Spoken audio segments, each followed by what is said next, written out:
On the morning of the 1st of December, 1948, on a quiet beach near Adelaide in Australia, people found a man leaning against the sea wall as if he had simply fallen asleep there the night before. He was well-dressed, clean-shaven, in good health for his age, and he was dead. He carried no wallet, no passport, no letters, nothing with a name on it. Stranger still, the labels had been cut out of his clothes, as though someone had carefully erased every trace of who he was. Months later, hidden in a tiny pocket sewn into his trousers, investigators found a scrap of paper. On it were two printed words, in Persian, Tamam Shud.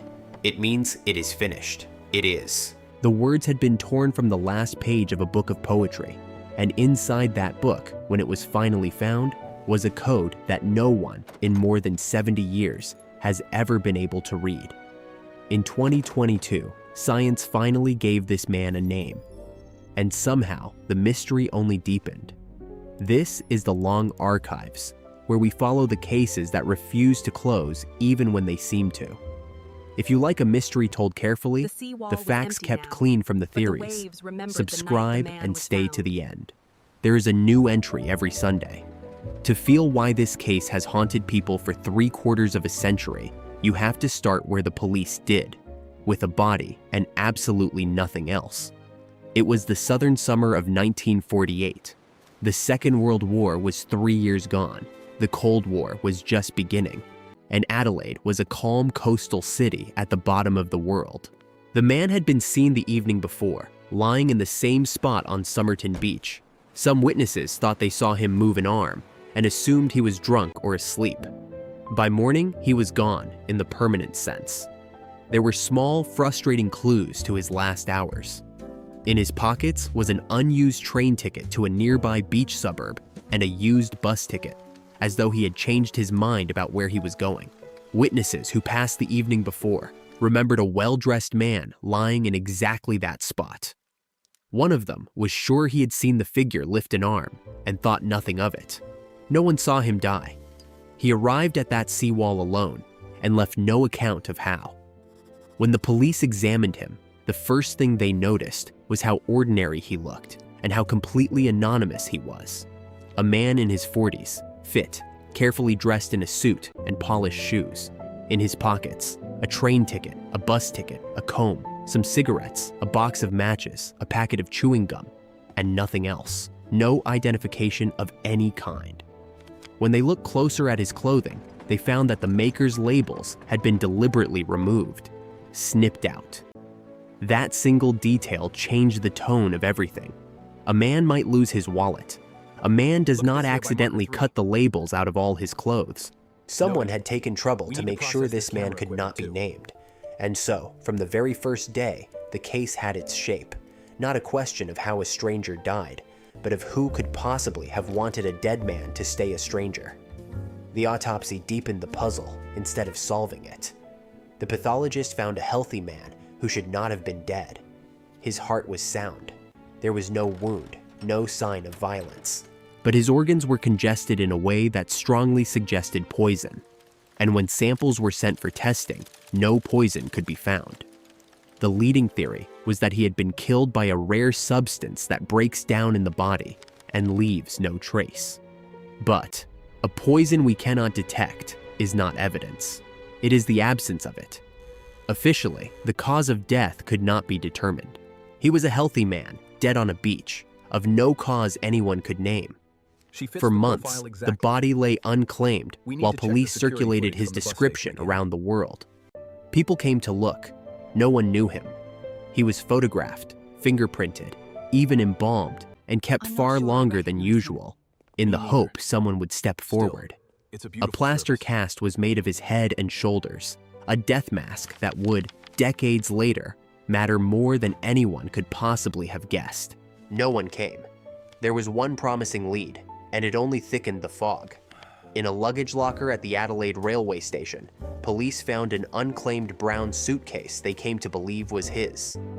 Inside was an ordinary traveler's kit, a dressing gown, pajamas, slippers, shaving gear, but also a strange little set of tools: a screwdriver, a small stenciling brush, scissors, a sharpened table knife.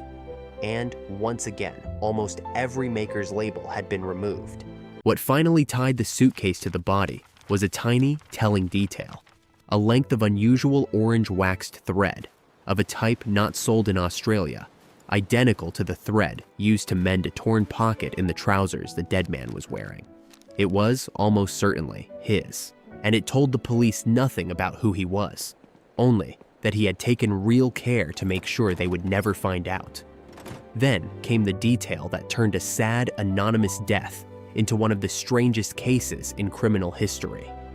A pathologist took another, closer look at the dead man's clothing and found, sewn into a small fob pocket in the waistband of his trousers, the kind of tiny pocket made to hold a watch, a tightly rolled scrap of paper.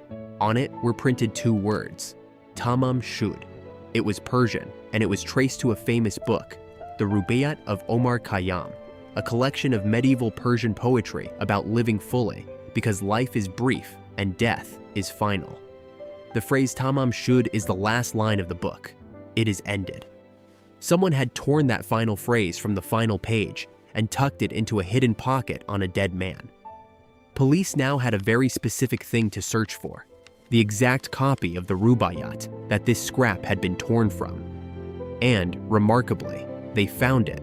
Or rather, a man came forward to say that, around the time of the death, he had discovered a copy of the book lying in the back seat of his unlocked car, parked near the beach, and had thought nothing of it. The torn page matched. They had the book, and the book was where the real strangeness began. On the inside back cover, faint but unmistakable, were the impressions of handwriting, words pressed in by a pen on a missing page above.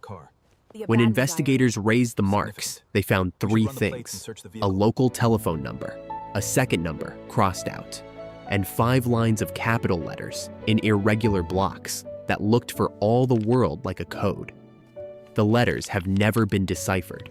They were studied by amateur cryptographers, by university experts, and reportedly by naval intelligence, who could make nothing certain of them. There are too few of them, with no repetition, to attack the way you would break a normal cipher, the same wall that protects so many short, unique messages. Some have suggested the letters are the first letters of words, perhaps a line of verse, perhaps a private code between two people. Others have argued they may not be a code at all, but the meaningless doodling of a distracted hand. After more than 70 years, no one can prove which, and there are smaller riddles tangled around it. That second telephone number, scored out, a faint extra mark that might be a correction, a letter some read as struck through. People have given years to those 5 lines. Books have been written about them, computers have been turned loose on them, whole online communities have formed around them. They remain, to this day, a single column of letters on the back of a book of poems about the ending of life, which may be a message or a key, or nothing at all. The telephone number, at least, led somewhere. It was unlisted, but police traced it to a young nurse who lived only a few hundred meters from where the body was found. When she was shown a plaster cast of the dead man's face, witnesses said she seemed to react, to grow faint, to look away, as though she recognized him. And then she said she did not know him at all. She would maintain that for the rest of her life. Whatever she knew, or feared, or was protecting, she took it with her. She is one more locked door in a case made entirely of locked doors. The nurse's part only grew stranger with time. She had a young son, and decades later, the researcher who became most obsessed with the case, poring over old photographs, believed he could see rare physical traits shared between that boy and the dead man. An unusual shape to the ears, a quirk of the teeth. It was suggestive enough to convince some that the Somerton Man and the nurse were secretly linked, perhaps that he was the child's father. But it was never proven, and it may simply be coincidence, sharpened by a mind that badly wanted a pattern. Like everything else in this case, it hangs somewhere between meaning and noise. Around that silence, the theories grew. Because it was the dawn of the Cold War, some imagined a spy, a foreign agent poisoned by his own side, his identity scrubbed, a coded message left behind. Because of the nurse, others imagined a love story, a secret relationship, a child, a man who came to find someone who would not see him. Because of the Rubáiyát, with its themes of finished time, still others read the whole thing as an elaborate suicide. Each theory explains a piece. Not one explains the labels, the poison that wasn't there, the code, and the nurse, all at once. The Somerton Man absorbed every story and confirmed none of them. The official inquest, when it finally closed, could reach no verdict at all. Not the cause of death, not the man's name, not even whether a crime had been committed. It left every question open, on the record, where they would sit for the next 7 decades. And in that vacuum, the case became famous, written about, argued over, slowly elevated into the great Australian mystery, precisely because there was nothing solid at its center for anyone to hold on to. For 70 years, that is where it stayed. A man with no name, a phrase that said, "It is finished," and a code no one could read. He was buried in Adelaide under a headstone that called him, simply, the Unknown Man. And there he might have remained forever, except that the science changed. In May of 2021, after years of campaigning by researchers, his body was finally exhumed. The most determined of those researchers was a professor at the University of Adelaide named Derek Abbott, who had spent more than a decade on the case, and who, along the way, had married a descendant of that very nurse, which tells you something about how deep this mystery pulls people in. Working with an American forensic genealogist, Colleen Fitzpatrick, Abbott took DNA, recovered extraordinarily from strands of the man's hair that had been preserved in a plaster death mask for over half a century, and began to build a family tree. It should not, by rights, have worked. The hair was old, and the DNA had broken into fragments at the very edge of what the science could read. Earlier attempts on the same material had failed outright. That it worked at all is one of the quiet marvels of the case, and part of why the result, however convincing, still waits on the slow, cautious confirmation of the authorities. It was painstaking work, matching fragments of degraded DNA to distant cousins, assembling a tree of some 4,000 people, narrowing and narrowing until 2 branches met at a single point.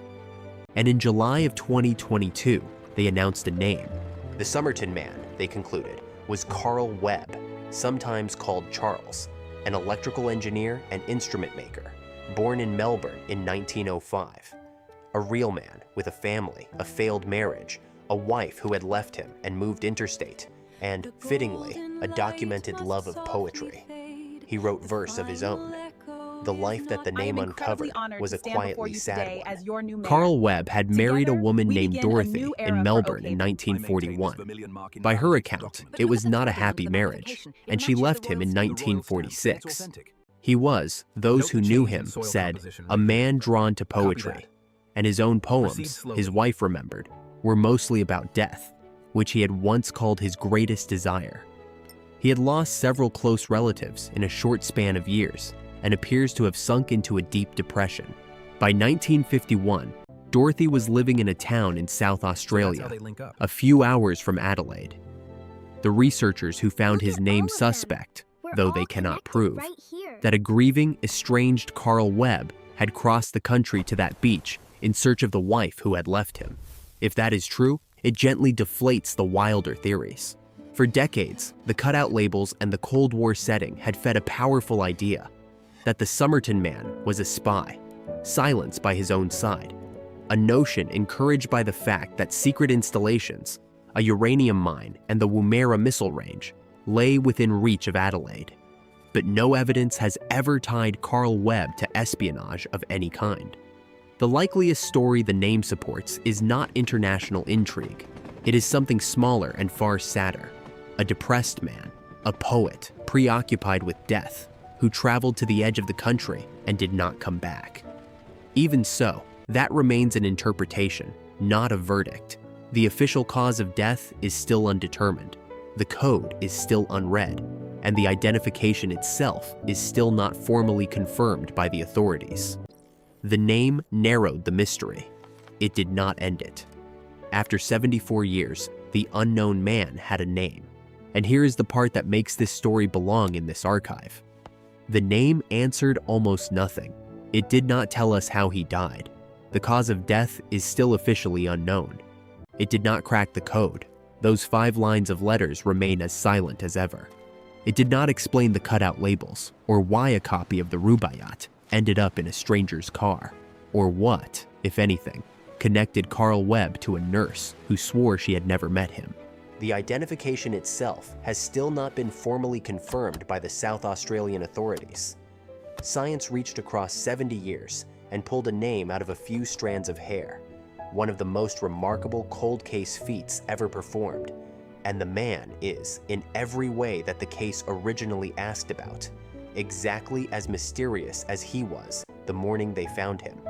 So let us be exact about what is known.